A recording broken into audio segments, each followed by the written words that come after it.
Welcome to the Fast Leader Podcast, where we uncover the leadership life hacks that help you to experience breakout performance faster and rocket to success. And now, here's your host, customer and employee engagement expert and certified emotional intelligence practitioner, Jim Rimbach. Call Center Coach develops and unites the next generation of call center leaders. Through our e-learning and community, individuals gain knowledge and skills in the 6 core competencies that is the blueprint that develops high-performing call center leaders. Successful supervisors do not just happen. So go to callcentercoach.com to learn more about enrollment and download your copy of the Supervisor Success Path ebook now. Okay, Fast Leader Legion, today I'm excited because I have somebody on the show today who's actually going to be presenting to us some uncommon solutions to some common problems. Jonathan Raymond was born and raised in the suburbs of New York on Long Island, growing up as the son of an entrepreneur and a psychologist. He learned from an early age both the value of taking risks and working on yourself along the way. As a youth, Jonathan could be found playing endless games of 3-on-3 in his driveway with a close group of friends. From early on, he had a deep drive for justice and struggled to understand why the world always seemed to favor the people who already had enough. After a failed attempt at living life as a ski bum in Colorado, Jonathan went to NYU Law and began his career as a corporate lawyer at a large Manhattan law firm. While it was far from fun, during this time, he had honed his skills as a writer and the ability to analyze a problem from multiple perspectives. He left the practice of law in 1999 in search of something more. Over the next 10 years, he dove deep into various personal growth and spiritual traditions, studied to become a yoga teacher, sit silently for long meditation retreats, and did deep work on his inner emotional world.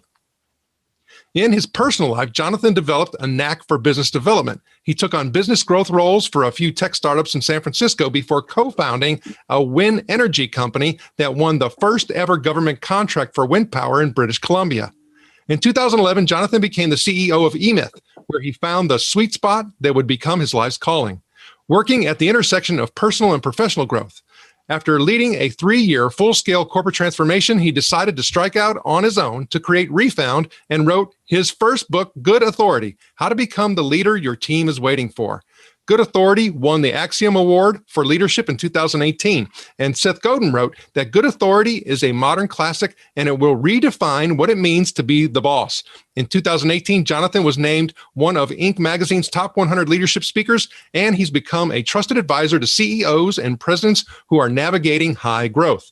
Jonathan lives in Encinitas, California, one of the last towns left on the Southern California coast that retains its 1970s surfer vibe.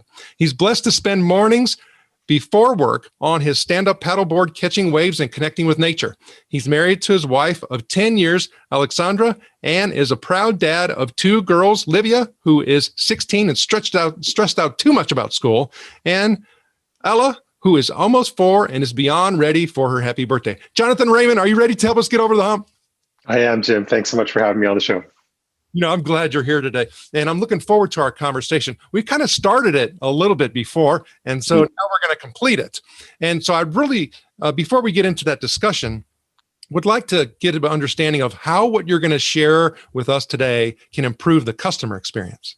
I think, one of the things that we often forget, although when we think about it in hindsight, we think sort of like, duh, of course, that makes sense, is that how we are as an organization, how we treat each other as peers, how we work with our employees shows up in the customer experience, right? We often will say as above, so below, right? It's like as interior, as inside what's happening inside the company, it shows up. Now, it's not always easy to see how we are showing up internally exactly one-to-one. Sometimes there's an art and sometimes there's a science where you can see the way we show up. But if you think about, just really simple, a retail experience, although even during COVID, our retail experiences are fewer. If you go into a shop and you have an interaction with someone who's customer facing, you can learn a lot about the company culture. You can learn a lot about how people are treated, how people feel about their jobs. Do they have a voice? Do they feel respected?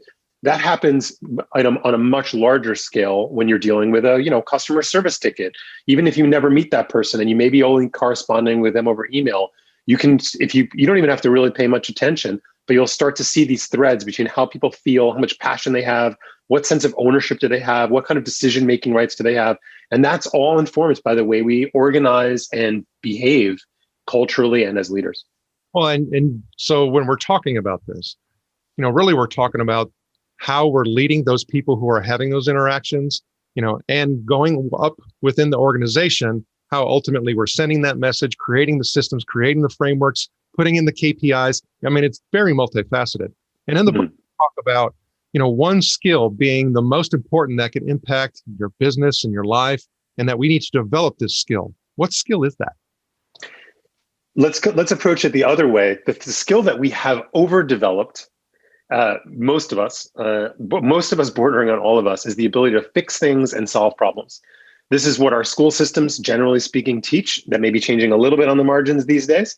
We'll get to that. But this is the way most of us were raised by our parents in our communities. We were raised that the thing that we did that was of value was our ability to fix problems and solve things. And that's fine. That's good. That's a good quality to have. Those are important skills. But when you get into an organizational situation or inside of a group, that can very quickly and does become a liability. And that skill or that strength that we actually need is the ability to ask questions and to create space for others to solve problems and fix things. And it's that tension as leaders to figure out, well, is this a moment where I need to fix this and solve this? Sometimes, but more often than not, and the more senior you become as you grow as a leader, the less often that skill is actually the right skill for the moment.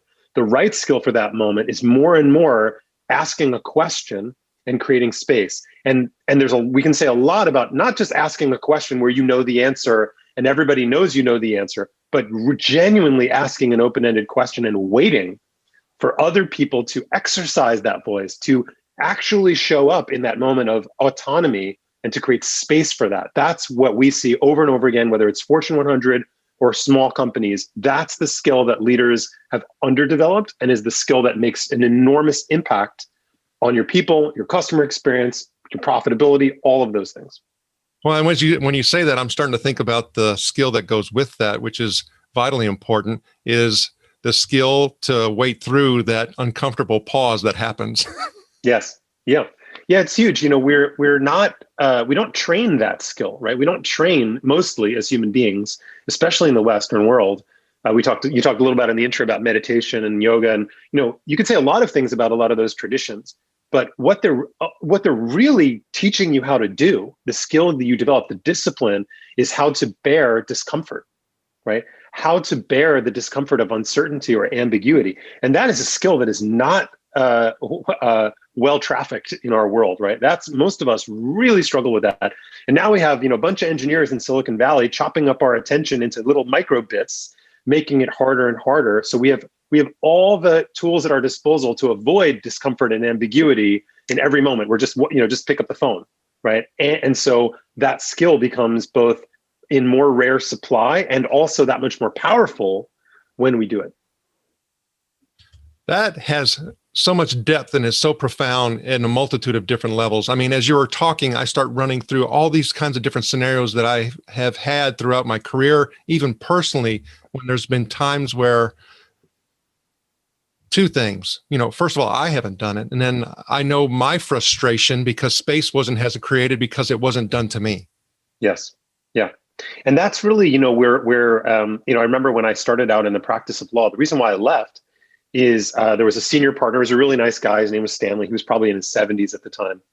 And and I went into his office. I was a junior, peon, I was nobody in the organization. He was a really nice guy. And he said, "Hey, can you swing by? I wanted to ask you a question."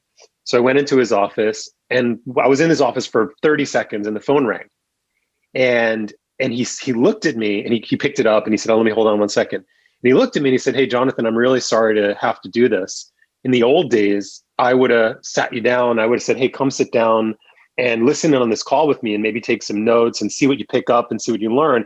But that's not the way we do it anymore. We don't have those mentoring moments because it's all about the billable hours. It's all about the efficiency." And he knew that was wrong. He knew that long term, that was a bad thing for the organization. It was a bad thing for profitability and me getting smarter. But the organization had become so short-term focused. And so even though he might have even known how to do it, the organizational mandate was like, no, you can't do that. You can't create space. And so, of course, not only did I not get that space, I didn't learn how to do it for other people while I was in that job. And that was a big part of why I left, was I didn't want to work in an environment like that. And that makes so much sense. And I suspect that there's a lot of people who are watching or listening who are kind of shaking their head. Oh my gosh, I get it. And so for me, it's almost like, okay, then we have to be the ones that kind of stop that behavior. Yeah. And also talking about the pressure, right? The uncomfortable pressure is the uncomfortable pressure that I may not be performing, and hitting my KPIs because I am doing the investing in other people. I mean, at some point we kind of have to say, you know what? Developing people is more important. Well, there's I forget who it is. I can't remember if it was Drucker or somebody who's, someone said, well, what if we invest in them and they leave? And he said, and they said, wait, and the response was, well, what if we don't invest in them and they stay, right? But let's rewind for a couple seconds. Or we started to talk about this in one of our other chats, is that those moments, it's not, I don't want to set people up as like, hey, every moment is a learning moment and you have to create space all the time, right? You have to choose those moments. And there is enormous value to say to somebody on your team, hey, this is a great learning moment, but not today, right? To say, hey, what just happened on that client call or in that customer experience, like we need to unpack that, but right now we've got to get this out the door. So tomorrow, when we have our one-on-one or Thursday or whatever it is, I'm putting that on my agenda. Don't let me forget. I want to talk about what happened there so that we can use it as a learning moment, right? And so you don't have to stop the speed of business, but you have other opportunities in the week. And imagine you're on the receiving end of that as an employee, even if you're somebody really senior. If your manager or your boss says, hey, well, I want to talk about that, but not now, you feel seen. You say, hey, wait a second. My boss actually cares about me. He cares about he or she cares about my growth opportunity, and then I'm going to learn. Okay, I'm good. I can wait till Thursday. Well, and as you're saying that, I'm seeing all this, talking about that trickle-down effect and how it impacts the customer. I think the same thing applies. I mean, it may seem like a simple example, but I just remember a couple of weeks ago getting something for my son at a fast food restaurant, and I spoke the order. And as soon as I finished, or a few seconds after, she asked me to repeat the order. I repeated the order. I got to the window, and ultimately he got something that was wrong. Yeah. So I think, if we're worried about getting people through the line, and in a contact center environment where I do a lot of work, about getting them off the line, how many times are we creating a customer disservice? How many times are we creating a repeat contact? How many times are we creating an escalation because we don't learn, how to properly ask questions, better questions, and then also have better active listening skills? Yeah. And think of those, we do this all the time, right? As human beings, we love recommending things, right? We love talking about experiences that we had that were positive, right? We also love talking about experiences that we had that were negative, right? And not in I have a different sort of brand vision for Refound, but in another iteration of my career, I said to my team, I said, that's the only criteria I have. The only criteria I have is, do people go, wow, that was really cool. How did they do that? I said, that's our brand promise. I want people I organize an entire business, global business, around one concept, which is how do we know we're winning? Is if our customers come back to us either directly or through people who maybe buy from us, and they say, I don't know how they do that, but it's amazing. You got to check it out. Okay, so I'll tell you a story, which was a good one, because it came on our local news where they were talking about COVID and having to manage, all of the, injection process and people making sure that not having to wait forever. And what they did was they asked a local manager from a Chick-fil-A to come in to actually get awesome. Line faster, and it cut times down by almost like 10 times. Yeah, amazing. Nice. That's great. So those things do happen. Okay, so now in the book, you're really talking about 3 core principles that we really need to focus on developing, and they are that the deepest purpose of a business is to change the lives of the people who work there. 2, the role of leaders and managers is to show people how professional and personal growth are inseparable. And then 3, the way to get to be engaged is to be more engaged with them. That's how we get people to be engaged. And then you actually take us on a journey in the book. And the journey is 3 parts of the book. It's why should I care, personal growth and work, and then and more Yoda and less Superman. And I'm looking forward to that discussion when it comes up here in a little bit. But you say it's not a business book, but I'm thinking 2021 that really isn't everything in business about relationships. Yeah, I think I probably, I wanted to share those principles in a way that really got people thinking about, if nowadays it's especially post-COVID, it's really, I wrote the book back in 2015, and it was really, I was also at a time in my life where I was kind of like in the wilderness, so to speak, relative to, the work that I do today. And I had, as I started to have more and more conversations, being a CEO myself and talking with other CEOs and really understanding what moved them. Of course, CEOs are focused on profitability and the numbers and growth opportunities and competition. Of course, we're always focused on all of those things. And the moments when you actually scratch below the surface, you hear these stories of, this person on my team was able to buy a home for the first time in their life, or they're doing this work in the community. I'm so proud of them. Like, CEOs below the surface, they have these unbelievable stories of meaning to them. Although, of course, they want to capture market share and all the things that are obvious. And I wanted to give leaders permission for that to be okay. To say, hey, you know what? That's actually okay that you do that. And what we've seen in the last couple of years, and this trend is accelerating, and I don't even think it's going fast yet, but it's accelerating, where the boundaries between personal life and professional life have eroded.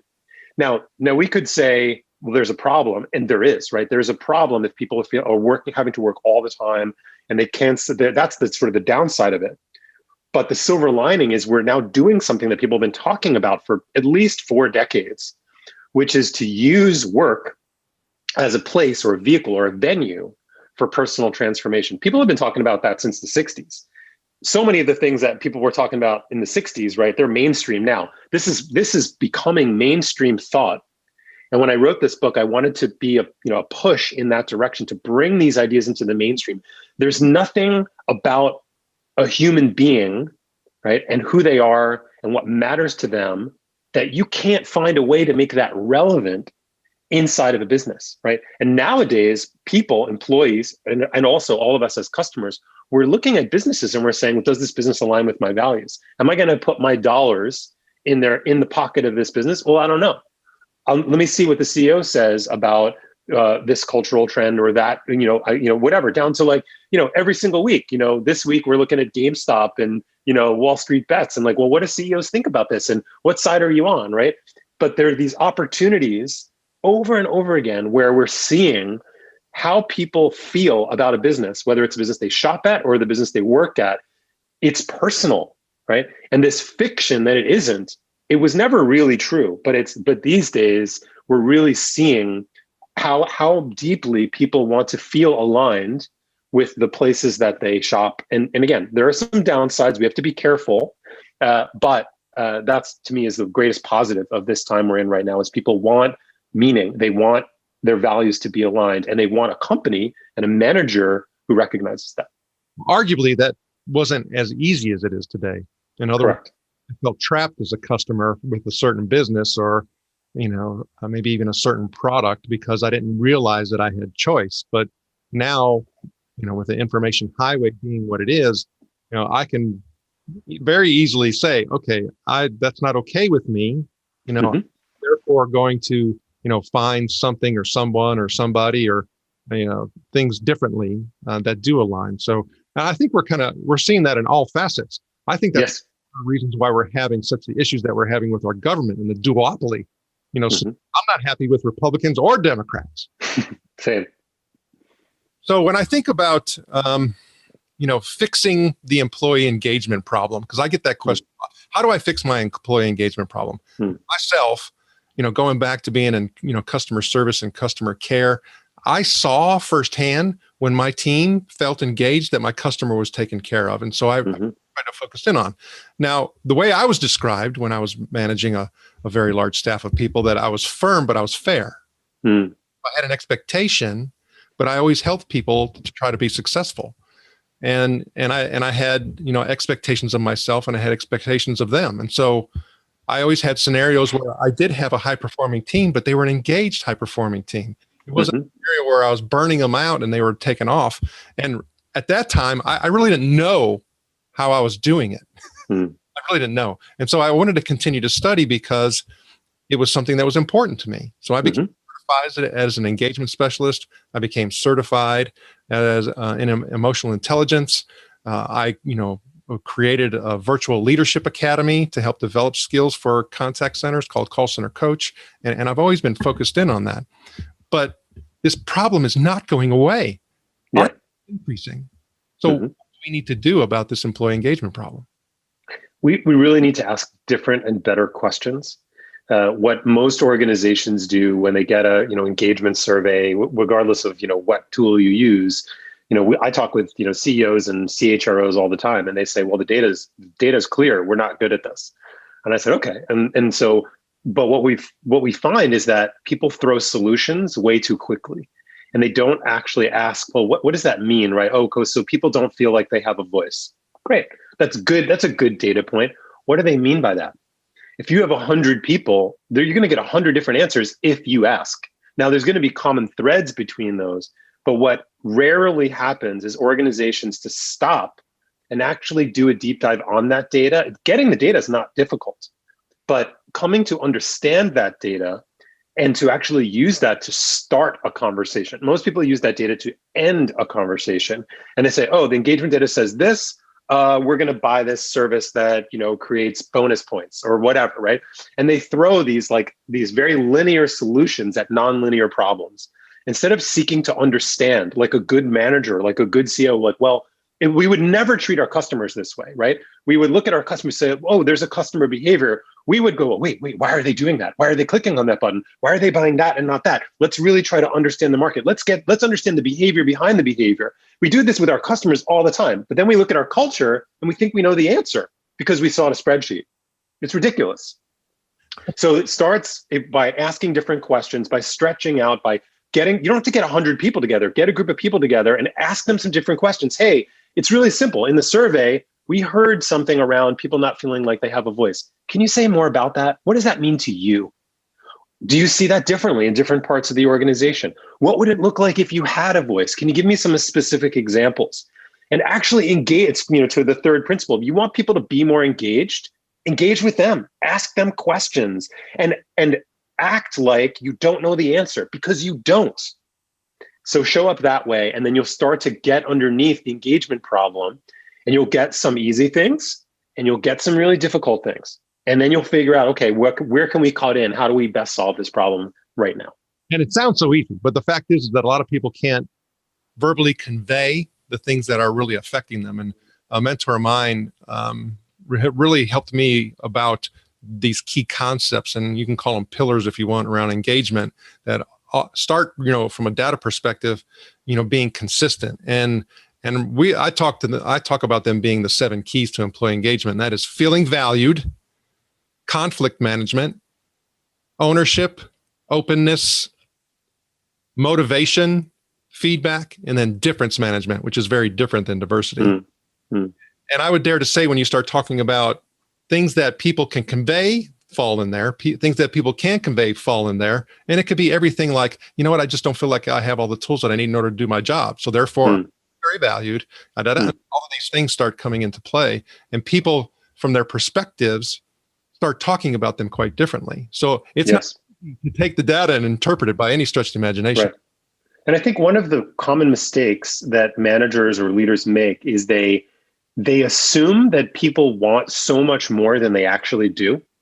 What people want is often really small. It's often really simple. And if you talk to people, they'll say, look, I know how busy she is. I know she has so much on her plate, and I respect that. And frankly, I don't know how I would do in her job. But if she would just do this, it would make such a difference to me. It would make my life so much easier. Translate, I would become more engaged. I would be more productive, like all of those kinds of things. And I think we fool ourselves into inaction by thinking like, oh, employees want the moon. They're never satisfied and blah, blah, blah. And it's actually not the case. People want, they do want certain things, but they're not nearly as big as we think they are when we make up stories in our own heads. Yeah, your employee is not the enemy. It's your customer. No, just kidding. But I think when we hear these frustrations that come back from leader level, HR level, wherever they may come from in the organizations where they're trying to make some differences, is you start hearing, and you talk about 5 myths that we often hear. And those 5 myths, you say, I can't find good people. Nobody cares as much as I do. I can't afford to invest time in someone who is just going to leave anyway. I'm not a therapist. I don't have the skills to help them with their personal problems. And we just need better systems and more communication. And I think you address this by giving people what you call the accountability dial. So what is the accountability dial? The accountability dial is a framework for conversations. And they are conversations between managers and direct reports. They are conversations between peers. There are conversations between folks more senior.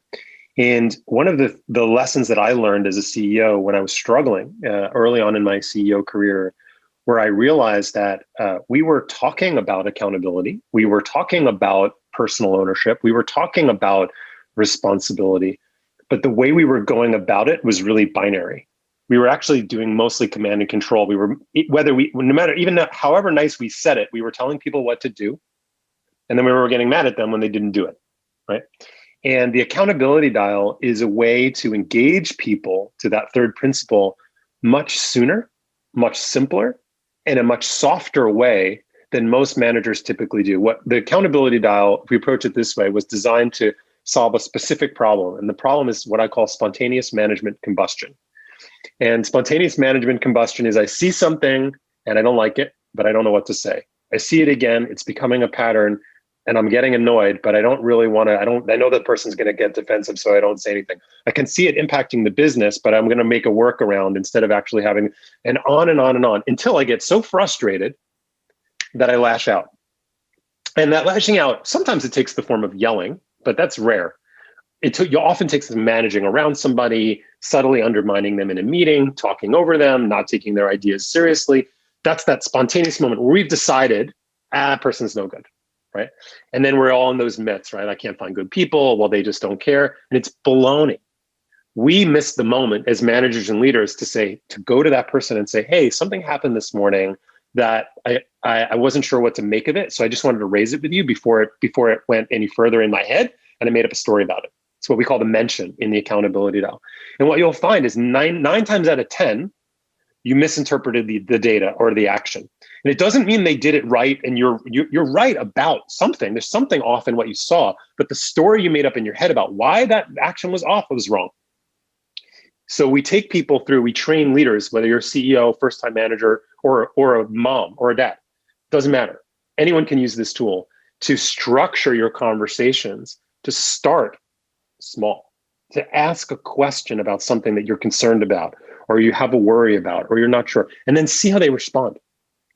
Again, 9 times out of 10, your insight or your intuition, there'll be something to it, but you've misinterpreted the data.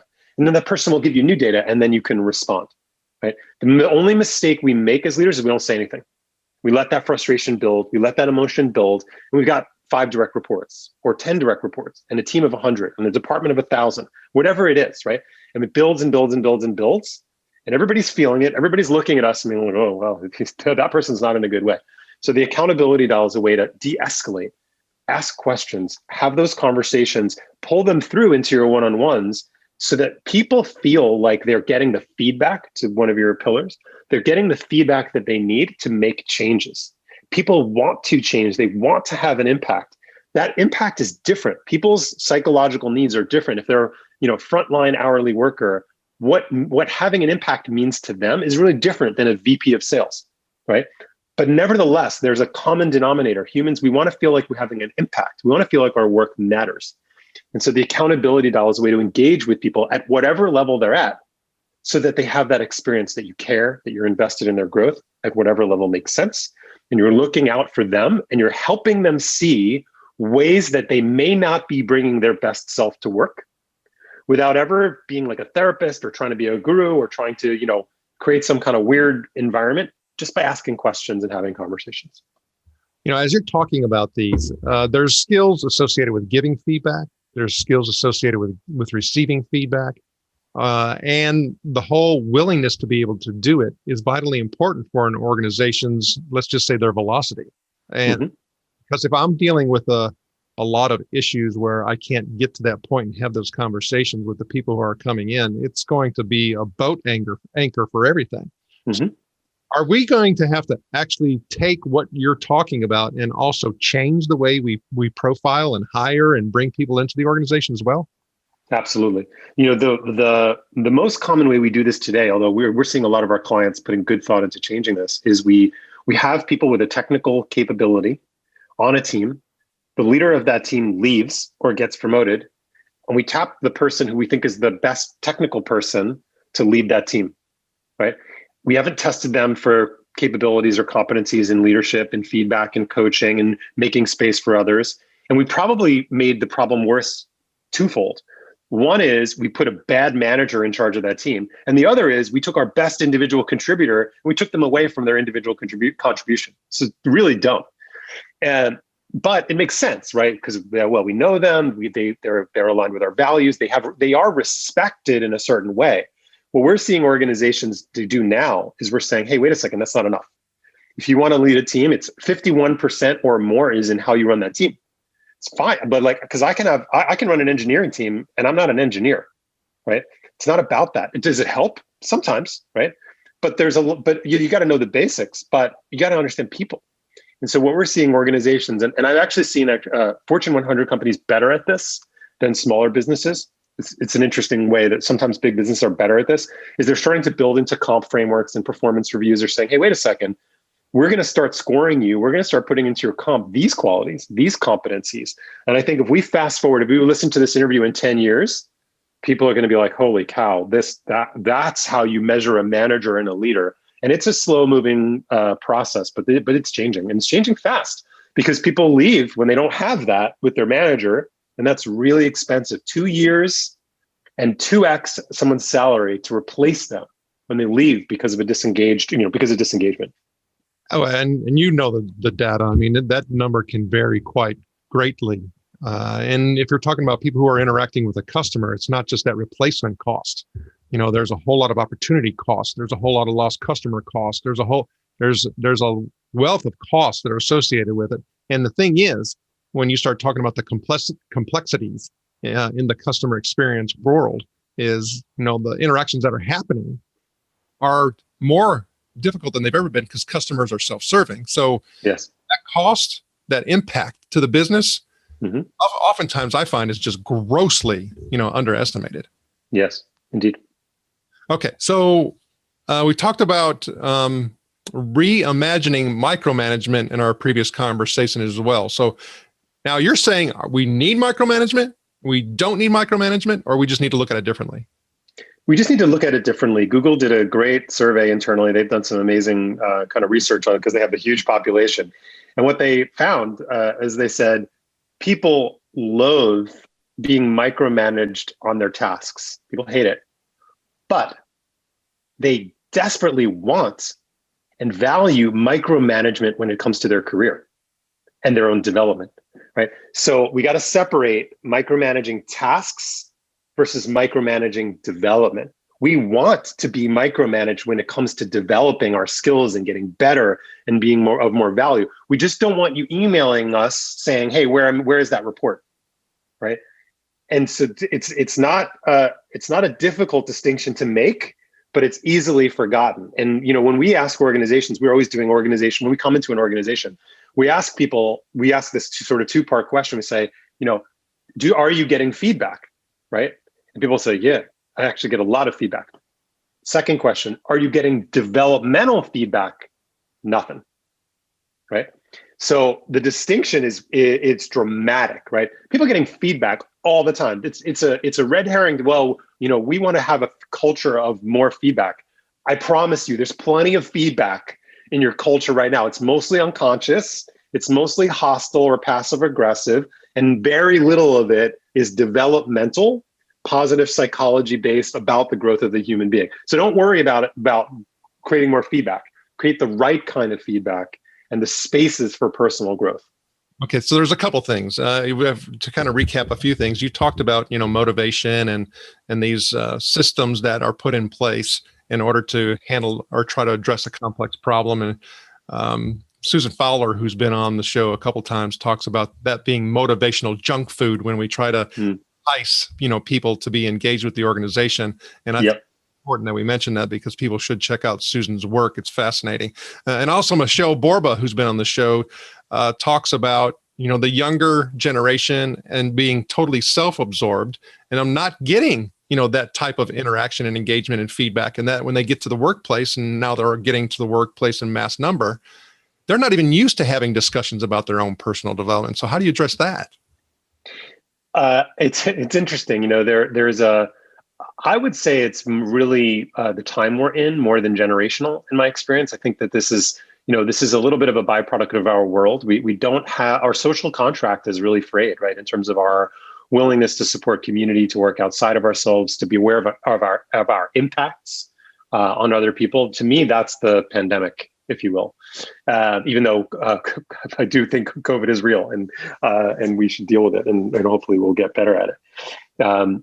But that it goes to the second of those engagement myths, right? It would say, well, people just don't care as much as I do, or I just can't find good people. I'm not finding.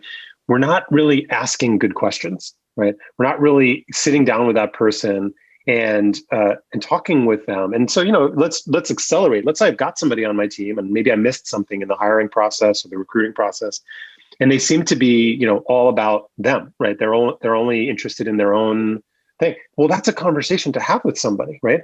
And what you'll find, which I find, 50 times a day, is when I take a moment to have a conversation with someone about a behavior that I see in them that I think is self-defeating or organizational defeating, but let's say self-defeating, and I raise their awareness about it, almost always people say, "Oh my God, I don't want to be that way.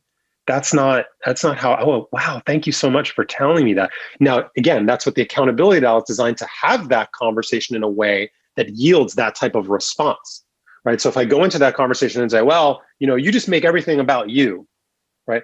I raised the issue, but I raised it an issue that has an extremely high likelihood of creating defensive,ness and shutdown and conversation going nowhere, right? But if I flip that around and I say, hey, there's something that I noticed, and this is a little bit of an awkward topic, but I want to take a little bit of a risk with you. I've noticed that, when we're in meetings, you seem to be really focused on, what the implications are for you. And I get that.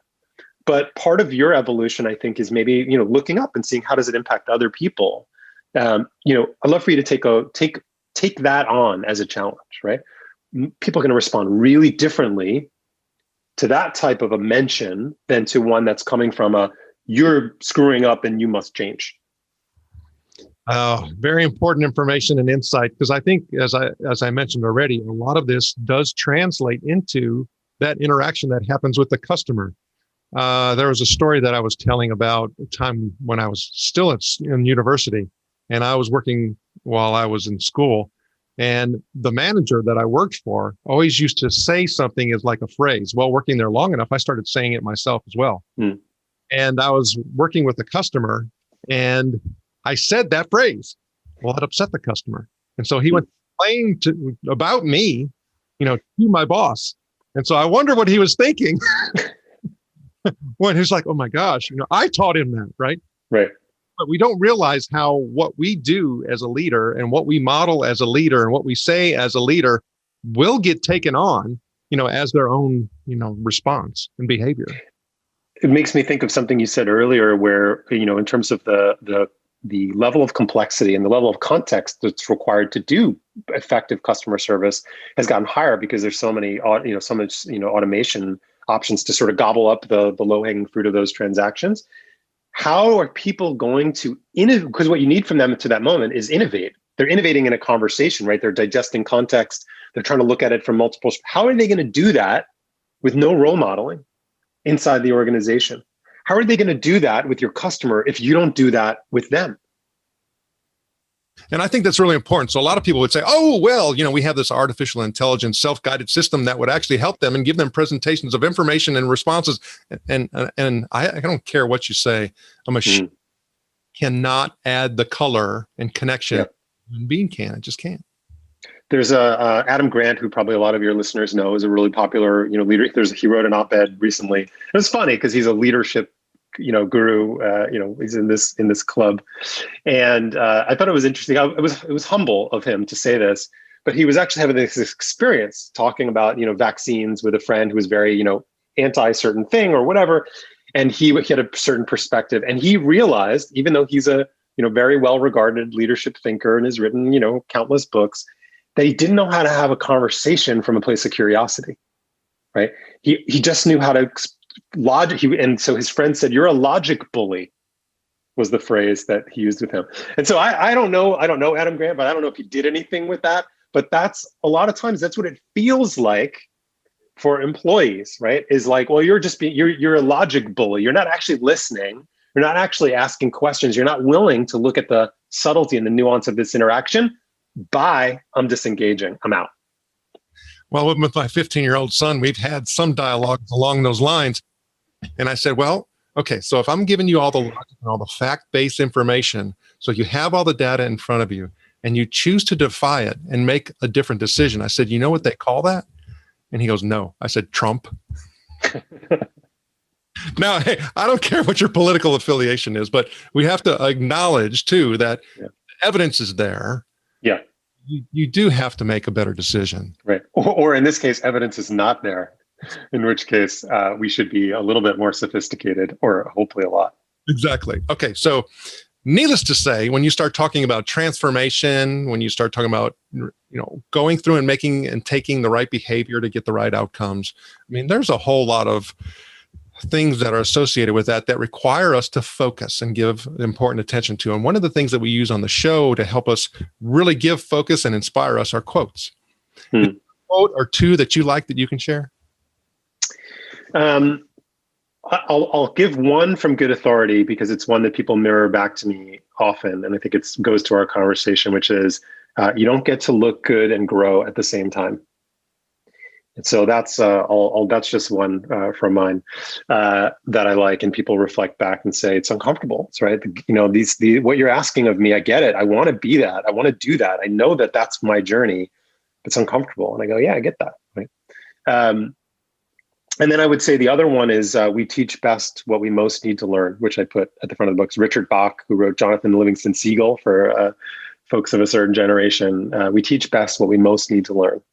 And I think if you find yourself in a teaching role, which I don't know anyone who isn't these days in any kind of managerial or leadership role or in any part of our world, what do you need to learn about that for yourself? How can you be more humble? How can you take a more vulnerable perspective and say, hey, I'm teaching this, how can I also be a student of it? How can I also be a learner of it?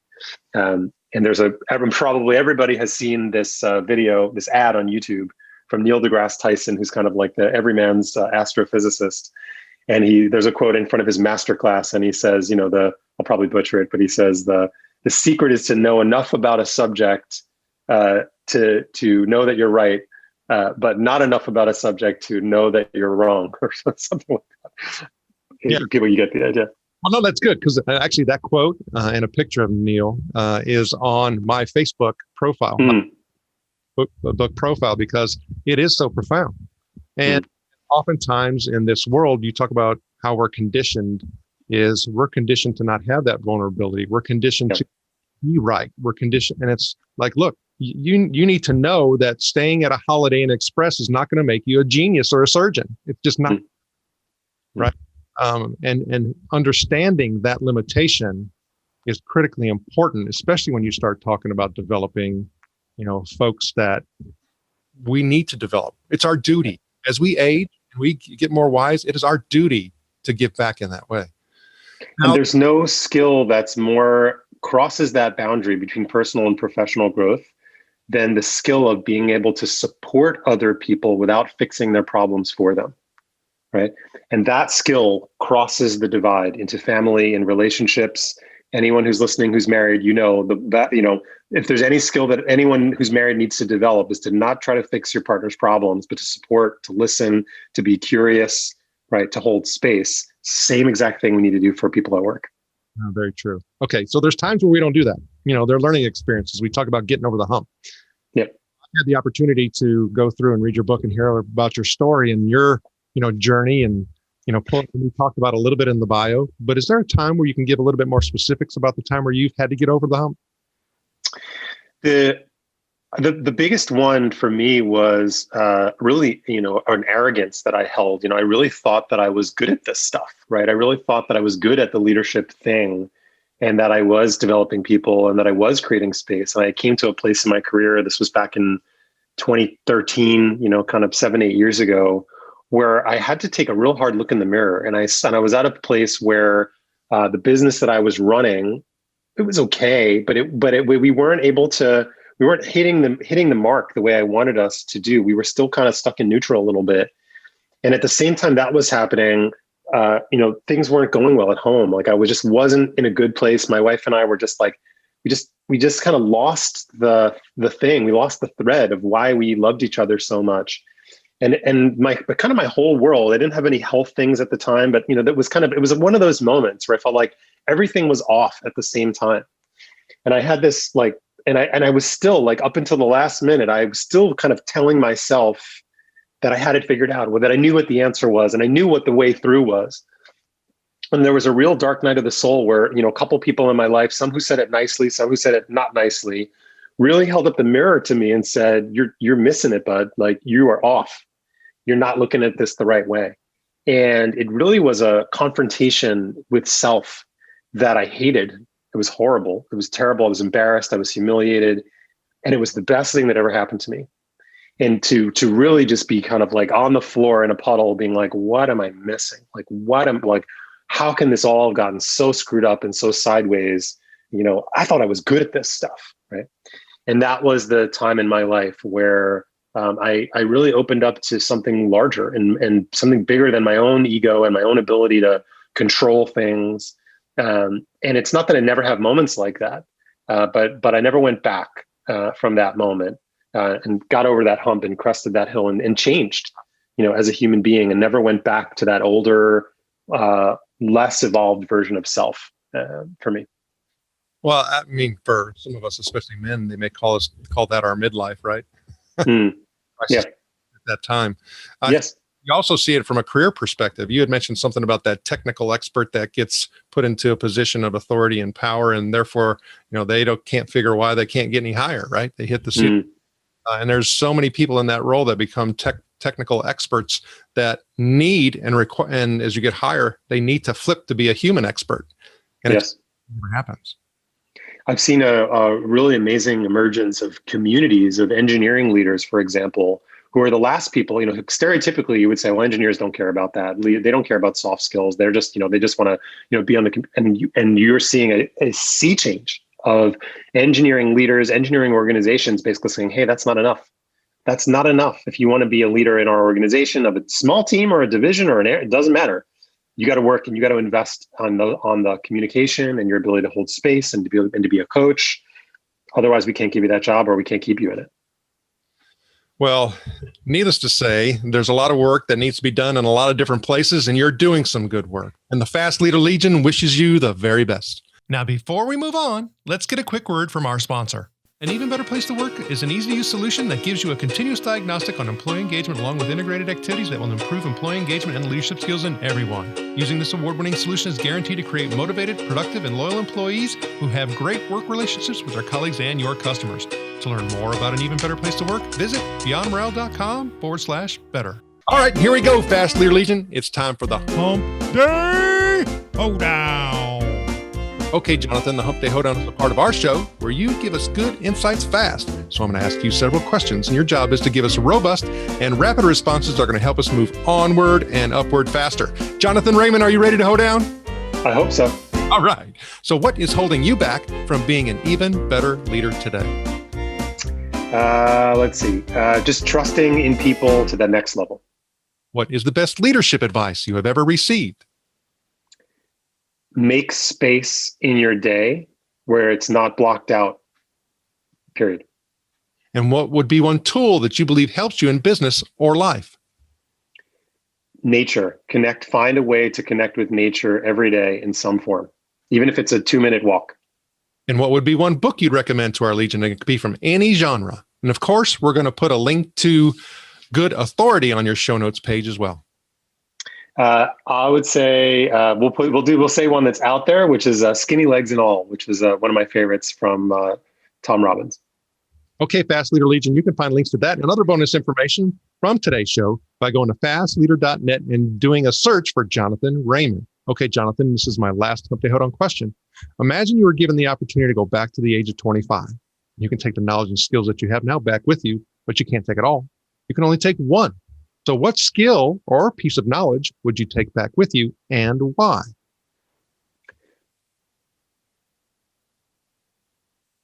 People are far more forgiving than you might think if you give them the opportunity. Jonathan, I had fun with you today. Can you please share with the Fast Leader Legion how they can connect with you? You bet. You can find us at refound.com. That's REF like Frank, OUND.com. You can send us an email. We have human beings that respond to emails within a day, maybe even faster. And if you want to start our video course on the accountability dial, you can go to academy.refound.com. And we'll also have a link to refound.com/fastleader, which I'm sure you'll put in the show notes. And that'll give you some discounts and some other ways to interact with us as well. Jonathan Raymond, thank you for sharing your knowledge and wisdom. And the Fast Leader Legion honors you. And thanks you for helping us get over the hump. Thank you for joining me on the Fast Leader Show today. For recaps, links from every show, special offers, and access to download and subscribe, if you haven't already, head on over to fastleader.net so we can help you move onward and upward faster.